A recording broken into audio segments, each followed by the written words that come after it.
सूरत हाल कुछ इस तरह की है कि अगर एक जमात अपोजिशन में होती है तो वो सहाफियों के हक में आवाज भी उठाती है, क्योंकि सहाफी तनकीद करते हैं हुकूमत की पॉलिसीज पर, हुकूमत की कारकर्दगी पर तनकीद करते हैं। और अपोजिशन, अगर वो जमात अपोजिशन में होगी तो कहेगी बिल्कुल आप सही कर रहे हैं, बिल्कुल दुरुस्त कर रहे हैं। और ये आज़ादी इज़हार राय के खिलाफ होगा कि अगर किसी सहाफी पर पाबंदी लगाने की बात की जाती है, किसी चैनल को बंद करने की बात की जाती है, और ये दुरुस्त बात होती है। लेकिन अलमिया जनाब, पाकिस्तान का अलमिया है, पाकिस्तान की सियासत का अलमिया है, वही जमात जब अपोजिशन से उठकर हुकूमत में आ जाती है तो पहले वो जो बात कर रही होती थी उससे भी मुख्तलिफ हो जाती है और ये कहती है कि जनाब हम पर तनकीद ना की जाए।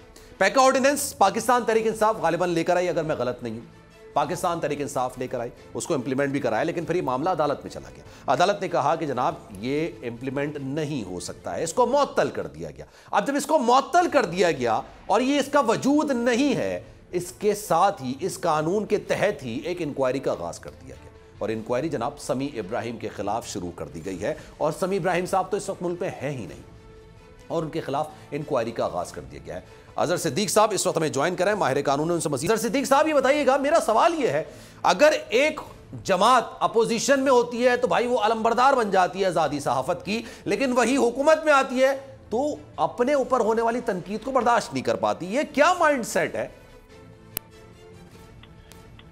बहुत शुक्रिया जी। बुनियादी तौर पर एक बात तो ये हम सब को समझ आनी चाहिए कि ये जो है ना, आज़ादी इज़हार राय को जो है ना, हम शायद समझ नहीं पाए या हम समझना नहीं पाते हैं। अच्छा।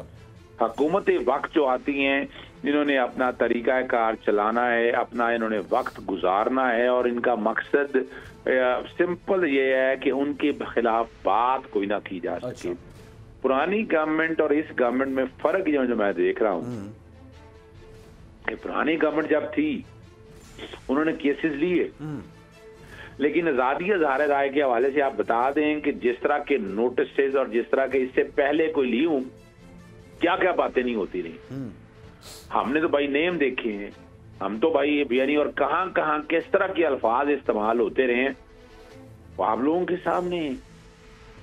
लेकिन वजह क्या है कि उस वक्त वो अपोजिशन में बैठे थे और वो जुबान इस्तेमाल कर रहे थे। उस वक्त अगर वो नोट किया होता, एक्शन लिया होता तो बातें कुछ और थी। लेकिन अभी इस स्टेज के ऊपर हमें बड़ा ध्यान से इस्तेमाल, तो सेक्शन 20 है नहीं, और सेक्शन 20 जो है वो इस्लामाबाद हाईकोर्ट तो आपके सामने अल्ट्रा वाइड डिक्लेयर कर बैठा है, ऑर्डिनेंस भी डिक्लेयर कर दिया है। फिर उसमें FIA की तरफ से बाकायदा सुप्रीम कोर्ट में अगर अपील दायर की गई तो वो वापस ले ली गई। तो अब ऐसा क्या चीज है सामने जिसकी बुनियाद के ऊपर आप नोटिस दे रहे हैं, आप इंक्वायरी और इन्वेस्टिगेशन कर रहे हैं, जस्टिफाई तो करें कौम को सामने रखकर। और जिस तरह की लैंग्वेज यूज की जा रही है, FIA जिस तरह के वो अपना ट्विटर हैंडल पे क्लैरिफिकेशंस दे रहा है, मैं तो खुद हैरान हो रहा हूँ। सर, एक कानून जो इम्प्लीमेंट नहीं है, अभी ये इम्प्लीमेंट किया गया था, लेकिन उसके बाद अगर मैं गलत नहीं हूं तो सर अदालत की जानिब से इसको कलअदम करार दे दिया गया था और उसके बाद ये इम्प्लीमेंट नहीं है। उस कानून के तहत क्या इंक्वायरी हो सकती है? बिल्कुल नहीं हो सकती। अब देखें ना, वहां तो उसके बाद तो अगर आप देखें तो वो तो बातें बड़ी वाज़ेह तौर पर कह दी। वहां तो वो जो नेचुरल पर्सन और बाकी चीजें थी, इस्लामाबाद हाईकोर्ट के फैसले के बाद तो आप तो सेक्शन 20 में जो नोटिस देना चाह रहे हैं, ये तो नोटिस सेक्शन 20 का दे ही नहीं सकते हैं। ये तो सेक्शन 20 के कॉन्टेक्स्ट में तो नोटिस इस तरह का आ नहीं सकता। ये नोटिस ना सिर्फ इरोनियस है बल्कि इलीगल और विदाउट ज्यूरिसडिक्शन है। इस तरह का आप चाहते हैं, अगर आप चाहते हैं कि इस तरह को एक्शन लेना है तो हैव एन अमेंडमेंट, आप तरमीम कर दें, वो ऑर्डिनेंस के हवाले से जो कानून साजी है वो कानून साजी को लाएं और डिफाइन करें इन चीजों को। अच्छा सर, लेकिन एक सवाल और, मरीम औरंगजेब साहिबा ने जब तक नहीं कर रहे हैं की थी, उन्होंने ये कहा कि भाई जिसने इंक्वायरी शुरू की उनके खिलाफ कार्रवाई ले सकते हैं। इस तरह के एक्शन जो है, जैसे पहले अरशद शरीफ साहब के खिलाफ एक्शन लिया गया और हमने सबने देखा है, हम सबने देखा है।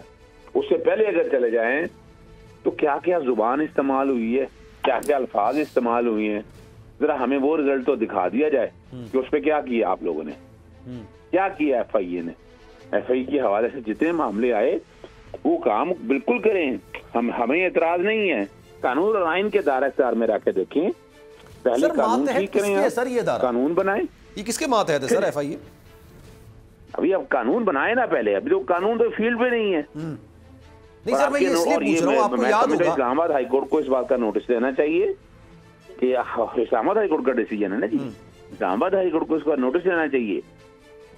और अगर सुप्रीम कोर्ट में अपील कोई फाइल करते हैं, सुप्रीम कोर्ट अगर डिसाइड कर देती है इस बात का, तो वो फिर अलग इशू है। सर मैं सवाल इसलिए कर रहा था FIA का, क्योंकि आपको याद होगा जब खान साहब की हुकूमत जा रही थी, उस वक्त नई हुकूमत अभी आई नहीं थी, लेकिन उसी वक्त ये कहा गया कि मुख्तलिफ रहनुमा जिनका ताल्लुक पाकिस्तान तहरीक इंसाफ से है, उनका नाम एग्जिट कंट्रोल लिस्ट में या वॉच लिस्ट में डाल दिया गया थ्रू FIA। अगर मैं गलत नहीं हूं, अगर मैं गलत हूं तो आप बता दीजिएगा। तो सर उस वक्त भी ये समझ नहीं आ रहा था कि कौन है भाई इनका सरबराह जो इनको ये अहकाम दे रहा है।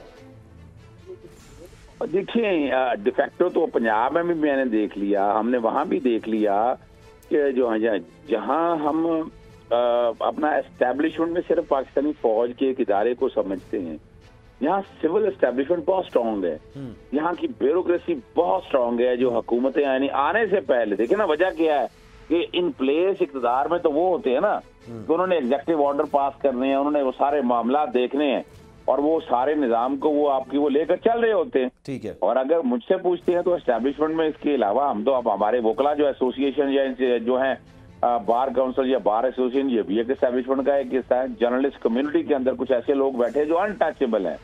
यानी अगर यहाँ देखा जाए खारिक ने यहाँ क्या क्या अल्फाज इस्तेमाल किए वो हमने देखा। मैं नाम लेता हूँ खुल के, हामिद मीर ने किस तरह की जुबान इस्तेमाल की, आप साहब ने क्या हुआ उसके अगेंस्ट बता दें। कितनी दफा FIA ने बुलाया उनको, कितनी दफा FIA ने उसे इंक्वायरी और इन्वेस्टिगेशन की है, और आराम से आकर बैठे हुए। और फिर वही नजम सेठी की आप जुबान इस्तेमाल करके देख लें आप कि जिस तरह के अल्फाज इस्तेमाल किए हैं।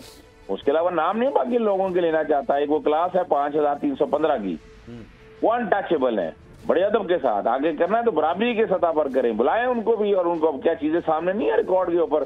तो ये जो आपने पिक एंड चूज का ये सिलसिला शुरू किया है, ये डिस्क्रिमिनेशन है। आईने पाकिस्तान 1973 की कुल्लम खिलाफ वर्जी है, आर्टिकल 25 की खिलाफ वर्जी है, आर्टिकल 19 की खिलाफ वर्जी है। आप पहले बैठकर चीजें सेट कर लें, कानून बेहतर कर लें।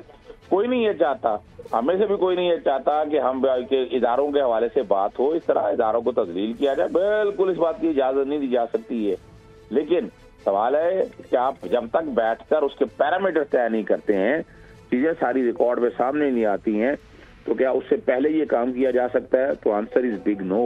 अभी आज मैं नहीं समझता कि ऐसे हालात और वाकयात में आप बैठकर इस तरह का कोई भी आप काम कर सकें जो कानून की खिलाफ वर्जी हो। अभी इस वक्त ये जितना नोटिस वगैरह ये जितने लिए गए हैं, मेरी जाती राय के मुताबिक ना सिर्फ आईन की खिलाफ वर्जी है बल्कि कानून की भी खिलाफ वर्जी। ठीक है सर, सब्सक्राइब करें और बेल दबाएं ताकि कोई खबर रह न जाए।